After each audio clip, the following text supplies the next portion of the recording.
Huawei's P50 Pro is the most beautiful phone that you absolutely should not buy. Confused? So was I. Here's what you need to know. Huawei's flagship P50 Pro actually launched in China last year, and it's finally getting a release into the UK and wider Europe. It will not go on sale in the US due to the ongoing restrictions imposed by the US government, and it is those same restrictions that makes this phone so problematic. But I'm not a negative Nelly, so let's start with the good stuff.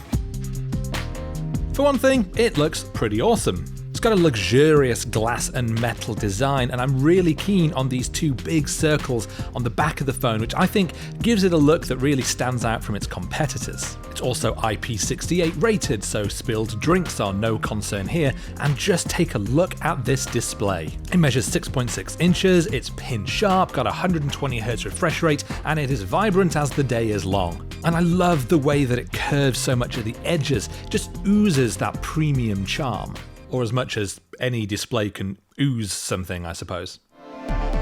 It's got a meaty battery that'll keep on chugging all day, and it's got a pretty wild camera setup on the back as well. You get a 50 megapixel main camera, a 40 megapixel monochrome camera, a 13 megapixel ultra-wide camera, and a 64 megapixel telephoto zoom camera. Huawei also promises all kinds of improved image processing to make those shots look even better than before, and indeed, I found that this can take some really great images.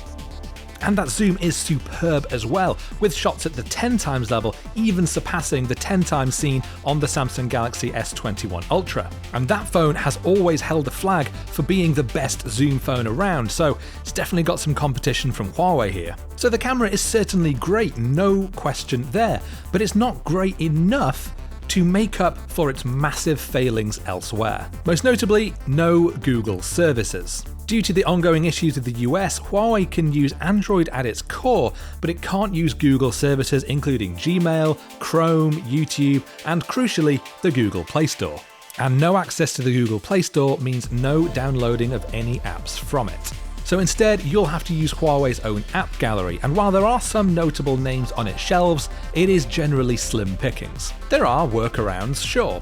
Petal Maps, for example, which is Huawei's own Maps app, is nigh on identical to Google Maps. There's no Gmail app, but you can still add your Gmail account to Huawei's own email client and access your email as normal. And there is no YouTube app, but you can still watch YouTube videos in the browser. It's a lot more fiddly, sure, but it still technically works. And while apps like Instagram and Adobe Lightroom are not officially available in Huawei's app gallery, you can find the APKs on various third-party websites and install them manually. And that's the case for many apps, but it is important to keep in mind that downloading APK files from untrusted third-party websites is inherently risky, and doing that can really open you up to putting a lot of bad nonsense onto your phone.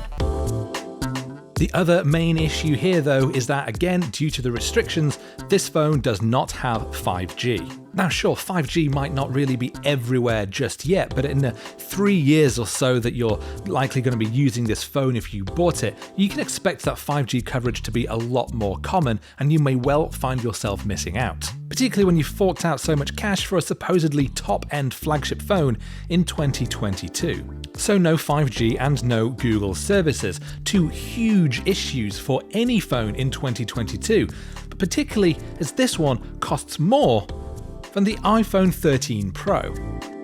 There are some compromises that maybe you're happy to make. Maybe you don't care about 5G right now, and maybe you don't even care about having access to the latest apps that all your friends are talking about playing. But those are compromises you would usually make in order to keep the price down. You'd look at a mid-range phone that has all those everyday features, but comes at a price that is much less than your elite flagships. Take the OnePlus 9 for example. It's got 5G, it's got Google services, it's got a lovely screen, a great camera, the same processor and awesome battery life. But it also costs hundreds and hundreds of dollars less than Huawei's P50 Pro.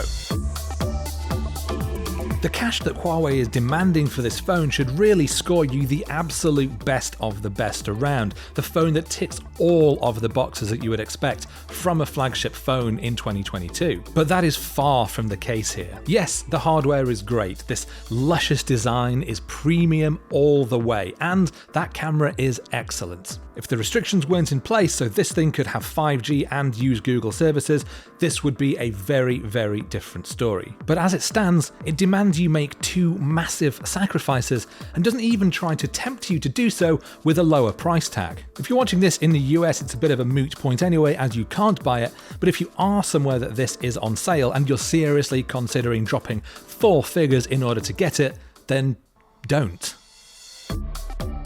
Instead, look towards phones like the OnePlus 9 or the Google Pixel 6 Pro, one of our top phones from last year and cheaper than the P50 Pro. Then there's the upcoming Samsung Galaxy S22, which is well worth waiting for if you are the sort of person who's looking for the best flagship phone around.